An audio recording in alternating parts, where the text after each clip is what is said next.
Hello, hello. What's up, everybody? My name is Mike Brown, aka Review King MB, and pretty randomly, I decided one day to watch a marathon of Mike Myers movies. I don't even know why. I think I just said there are some of his movies that I really enjoyed as a kid and wanted to rewatch them. And then there are other movies that I had never seen before of his. This is one of them. So I Married an Axe Murderer is a film that came out in 1993. Mike Myers plays the lead, Stuart McKenzie, who is this guy, pretty much a normal guy compared to his other films, compared to the over-the-top characters that he plays in his other movies. But he has this string of, guess you could say, bad luck with women, except for he's the one doing the dumping. He's constantly breaking up with these women, really for no reason, even though he has reasons for that, until he meets Harriet. Harriet is this nice, cute girl who he starts to date and starts to fall for, until he hears about this serial killer who's out there marrying different people. Somehow each husband tends to die, and then she changes her name. They call her Mrs. X. Now, what I thought of So I Married an Axe Murderer was, I enjoyed the movie. I did. Did I love it? Am I over the moon? Am I shouting out, I love this movie? No. No. But I really enjoyed the premise. I thought the premise was very interesting, very amusing, very entertaining. I will say that Mike Myers, for the most part, made me laugh. There were a couple scenes where I thought he was a little too hammy. He was a little too silly. Like, this character is a normal guy. And he could be funny, he could be jokey, he could do some of that, but then there were some other moments where I was like, wow, dude, you're really going for the jokes in that scene, in this scene. And you almost wonder, what does Harriet see in him? He's so goofy.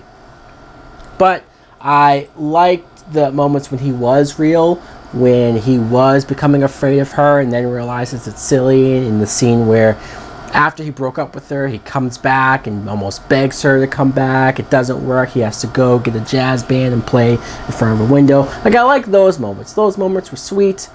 Harriet is played by Nancy Travis, who I very much liked her. I thought she was great. Just some of the little looks and mannerisms that she pulled off. She looked she was pretty, so you could see the attraction. You could see why he would want to date her, and you could see that because she was a little different, she was a little eccentric, maybe that too made him interested. He dates all these other girls that he dumps. Maybe this one intrigued him more. She was hard to read. But then there were other moments where she was batshit crazy.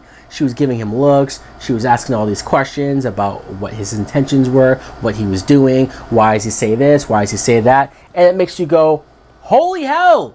I would probably run out the door, but you see him almost fall more in love with her. Mike Myers' friend, Tony, is played by Anthony LaPaglia, who is an actor that I know mostly from, like, nowadays. Like, he was in Annabelle Creation as the older father. To go back and see him some 25 years earlier, how much younger he was, how just much life he had to some of the jokes and stuff. Like, I was surprised to see this actor do this stuff, especially his ongoing joke where he was a cop, but he wanted to do cop things, at least cop things that he saw on TV shows. The scene he has with Alan Arkin when he's trying to tell him, hey, why aren't you angry like police sergeants are in TV shows? Why aren't you yelling at me? Why aren't you doing this and that? Alan Arkin, by the way, isn't even listed in the credits. Why? He's a character. It's not just a cameo. It's not just a small part. He is in a few scenes. I never understood why movies have certain actors, well-known actors, but they're not listed in the credits. I'll never get it. Mike Myers also plays his own father. Of course, Mike Myers, when you get to watch more of his movies, you see that he loves to play more than one character. He loves to put the makeup on. He loves to just act completely off the wall as another character. Of course, he does that here as his father. And the character was fine.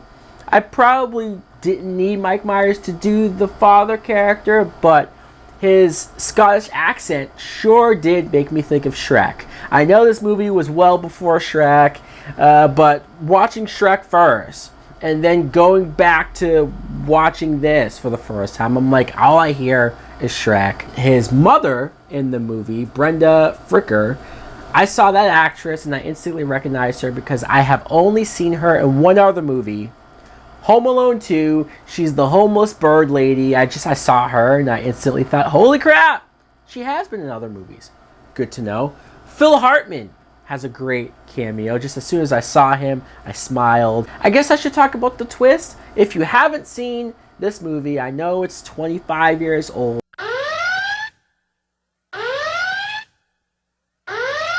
At the very end, when you find out that Harriet is not a killer, she's not crazy, she was only acting weird because all of her past husbands she thought left her, come to find out her sister, Rose, is the killer and goes after Mike Myers. And that whole exchange, it turned into a horror movie. It was kind of creepy, even though there was some goofy moments in that as well. So I like that twist. It made way too much sense when I saw that twist, and I thought, why didn't I think of that? Of course, the sister is the killer.